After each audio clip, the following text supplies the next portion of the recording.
So a really quick snapshot of who King is. So we're part of the Activision Blizzard group. So we call ourselves ABK, or Activision Blizzard King. Probably most famously known for Candy Crush. That top right there is Stella. She's from our Bubble Witch game.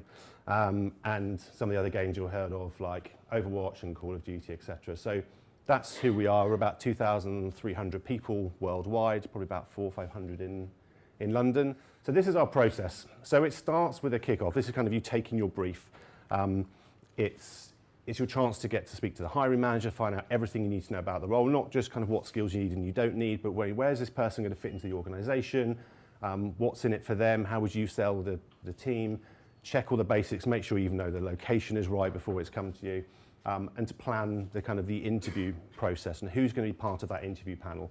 At King, you typically go through kind of 4 or 5 interviews for a permanent job, fewer for contracts, but you kind of plan who's going to be part of that panel. And then you start your sourcing. And at some point, before we start interviewing, we'll do an interview briefing. So this is the panel come together and we explain to them that this is what we want you to cover so that the candidate doesn't get the same questions asked by different people. During that planning, we'll also assign values so that we cover the King values. And I'll show you what the values are in a second. So we want to make sure that this person covers this values and this person covers these values, and that we've covered those off so we can make an assessment that someone we think fits well with our values and our beliefs as much as they can do the role technically. These are our values. We believe in them really strongly at King. They've had a few changes as we've gone along. There were 6 when I joined, then it went down to 5, and then we swapped one around, but this is kind of where we are right now. We are doing a refresh on our EVP at the moment, and that will be launched this year, but it's not really going to change a huge amount. But King has changed a lot because we were private, we were public, and then we were bought and part of a larger group. So we just want to make sure that we're still kind of true to who we are and what King needs to be. I can let you read them, but I'll give you my kind of interpretation of what some of them mean.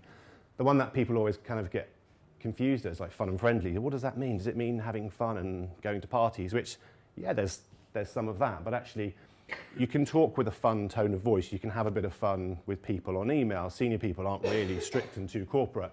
But friendly for me is about supporting your colleagues and helping people out. My favourite is humble and open because for me, like big egos don't fly.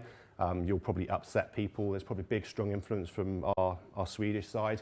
And open is there to be open to new ideas. So if somebody comes to you and says, look, this isn't working, your humble side says, okay, fair enough, and you're open to hear about how to take that feedback on board, but then you want to change something. So you're right, I'm fast and fluid, I'm going to be adaptable, and I'm going to get this change quickly, but I'm going to put my best into it, so I'm kind of using my care and craft bit, and maybe I need to be creative, so we try and kind of incorporate those. Now, once we've done our interviewing, once we've kind of planned our interview process, we want people to really understand whether somebody's right or not, and this is about us kind of making the decision between whether someone's fits our culture and our capabilities. So what we say is we want people to do probing, and this won't be new. You would have heard of the STAR method. I'll show you our version of it later on. But what we're saying, and this is put together by somebody called Sue Knight, her view is that you can see the behaviours and you can kind of see what someone's environment that they're in. But actually, what you want to understand from an interview is what's driving all of that. What's driving what you can see? Someone did ask the question about bravado.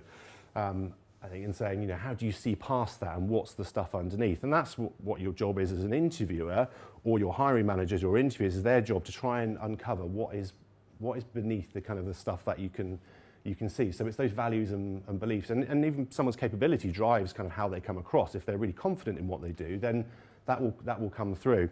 So what we do is a version of STAR, and I teach this in our interview training. Ours is problem, action, result learning, which are fairly obvious, but we kind of tell people, think of it like a funnel. Spend as much time at the front or the top as possible understanding that problem. Come example we give there, deliver something with short notice. So you want to understand why it was short notice and how long has someone had to do it and how long have you been part of that and how many people are on this team, and whatever the question is, try and find out as much as possible, because it might not actually be a very big deal and they've just told you something that sounds fantastic, but you really need to understand the scope of it and the size of it and the complexity of it. What have they done and how, and what was the result? And it's okay if the result was, we just didn't get it in on time, but say, well, what did you learn from that? And it's that I think makes a really big difference. So we use this, through each of the questions. We always say past performance is the best indicator of future performance. It's an obvious one. You can't jump into the future in your DeLorean and see how they're going to perform, so you have to work out how well they've done before. And what I tell people in interview training is, don't ask people hypothetical questions if you can help it, because you're going to get a hypothetical answer. So we've done our interviewing, we've done our capability interviews, maybe they've done a technical test as well. They've had their values interviews. We now need to decide whether this person is right for us or not. So we have this, we call it a talent matrix. It's not the 9-box grid. This is our kind of version of it. And it's there to kind of say, how do they rate from a capability point of view and a values and beliefs point of view? It's a bit like pin the tail on the donkey. And I say that in interview training, and half the people are not from the UK and they won't know what pin the tail on the donkey is. Anyone here not know what pin the tail on the donkey is? I wouldn't admit to it either. Anyway, it's a bit like that in the sense that there's no numbers behind this. Now, you could put metrics behind it and scoring. So if your interview process scores people either by values or capability or technicals, you could have some numbers on the bottom and you could put it in Excel and you could then have this plot it. Ours is a bit more of a let's help people think about it and visualize it. And it's useful when you're doing it with multiple candidates. So we would say in this case, I'll give you an example, candidate 3 is the one we want.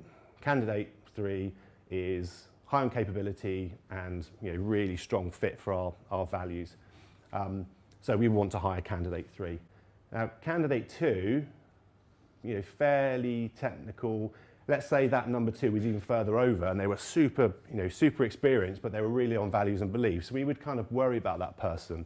I always remember somebody when I was working at Barclays who was fantastic. It depends on your definition of fantastic. Fantastic at her job and getting stuff delivered, but she caused so much trouble, kind of people leaving, they didn't like her. So she would be a box 4 person. So I'd recommend really trying to avoid a box 4 person because it will cause you more problems in the future. Now, box 1, about 5 years ago when I started at King, we'd say box 1, we don't, we're expanding too quickly, we're growing, we don't have the time to kind of bring people up to speed. I think where we are now is that we're a bit more established, we're bigger, we might have the capacity to help bring people over that line. And sometimes, you struggle to find candidates and therefore you need to think, well, actually, I might need to hire someone in this box and train them up to get the person that I need because what you want doesn't exist. Or candidate 1 is your talent pool candidate because it's unlikely that their values will change too much. Values and beliefs and how people act are kind of set from a young age. So everyone holds unconscious beliefs about various social identity groups, and these biases stem from one's tendency to organise social worlds by categorising, because that's how our brain works. It's what we do. It makes things easier. So as part of these biases, your brain has 2 sides as a generalisation. You have your system 1 and your system 2 thinking. So your system 1 is the part of the brain that helps you rationalise all these millions of bits of information and helps you make a quick decision. Sometimes it's not always right. So my brain looks at that and goes, yeah, A's darker. But your system 2 might want to have a go as well, but it can't process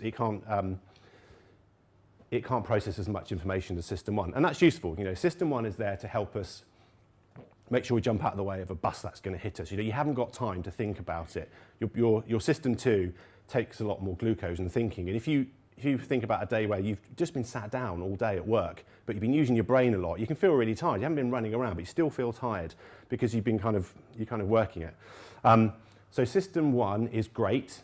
It takes things that it's seen previously, it categorises, I've seen that before, I know how to deal with it, therefore I'm going to make this decision. And if you use your system 1 thinking in interviewing, that's where you're going to fall down. Because your system 1 thinking will say, oh, that person seemed really nice, I really like her, she reminds me of my sister, therefore I think that she's going to be good. Your system 2 is thinking, hold on a minute, we haven't asked any questions yet, let's start interviewing them properly. And what I say to our interviewers is, your job here is to gather evidence. So not to do this, oh, I don't think they're a good fit. And I'm sure everyone's heard, yeah, they're probably not a good team fit. And you get no explanation as to why.